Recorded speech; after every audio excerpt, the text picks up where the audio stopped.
Hello, how's it going today? It's Frankie here, and I'm back with another movie review. This movie is called Nefarious.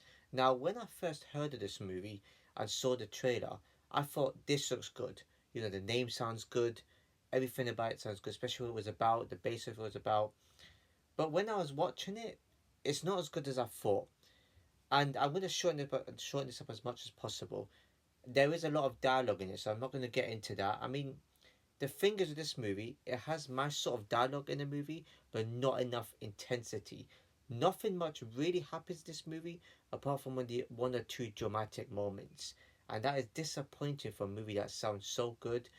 And the acting's actually pretty good for a movie like this, but it didn't live up to its name at the time. It didn't live up to any intensity at all to any good horror movies out there. It was that disappointing. I wouldn't even call it a horror movie. I'll call it more than just a thriller. It's more of a thriller than a horror thriller. It wasn't that scary. There wasn't not much intensity. It was quite disappointing. And when you watch it, I'll be able to watch it first, and then obviously watch my review afterwards, if you want to do that first.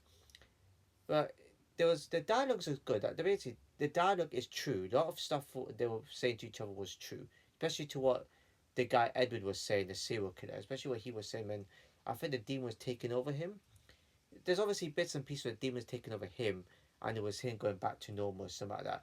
It's not confusing to understand, and the setting as well. Most of that movie is based in that one room where they're talking to each other, which is disappointing. It's not often you have a movie like this where it's set in one, room basically, that one area, just dead on. There was other scenes where, obviously James signed up for execution. We're gonna get into that one in a minute.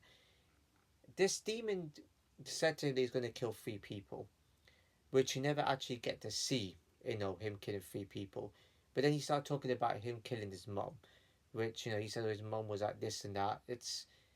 I don't know. It's kind of like nothing. You would think, oh, is this guy dreaming or whether is this guy actually going to commit murders? Not necessarily like that.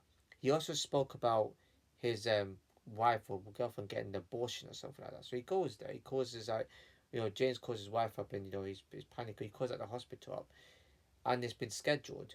And he wanted to know how this guy knew that. And he thought, obviously if I was him, like I believe in demons personally.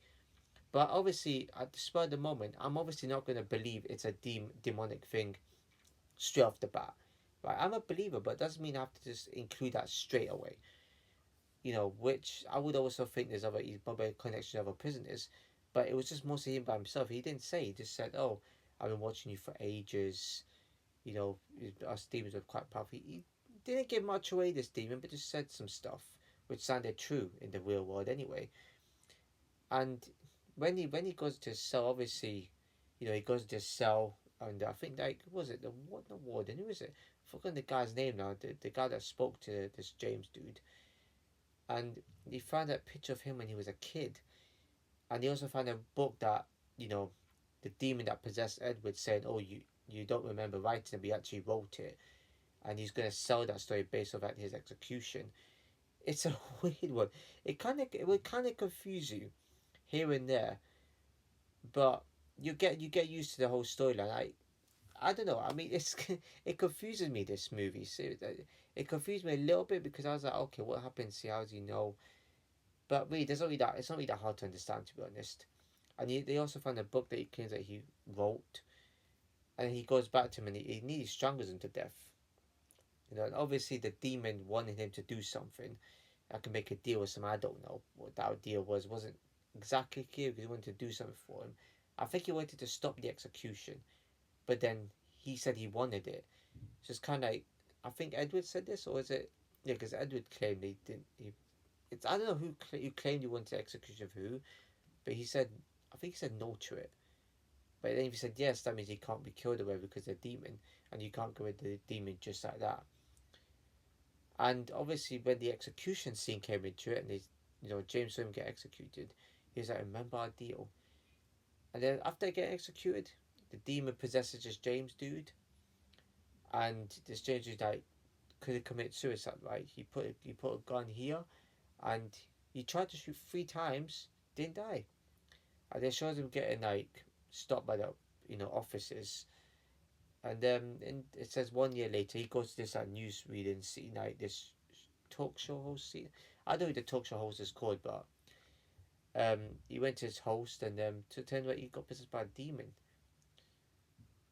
It was a mad one. Like, I literally thought he was going to set up to die. That's what I thought.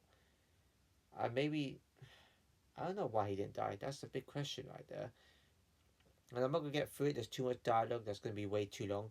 And then when he goes outside, he gives a homeless person this money, and this homeless person says, "Oh, welcome back, James." Or is it "Hello, James" in a demonic voice, and James just looks shocked by that. I think James thought it was over, but they're demons. Seriously, like they're not gonna go away. And I kind of had a feeling something ending like that was going to happen. Literally, there was no intensity, and I was kind of disappointed by it. This is a bang average movie for a movie that had good dialogue and good acting. I can't rate it more than a 5. It's not less than a 5. I feel like they could have done a whole lot more than just the odd scenes. And I'm going to give it a 5 out of 10. Simply because the only good thing was the dialogue and acting. I just felt there needed to be more. I thought a lot more demonic stuff was going to happen in that one room, apart from like a light bulb breaking. That was the only other thing there. Whereas there need to be more in the movie, like more of a twist, for example, in that movie. I don't know. I expected better from that movie. Anyways, 5 out of 10 it is. If you enjoyed this video, please give a like, comment, share, subscribe, and hit the bell notification below. As I'll see you in my next video.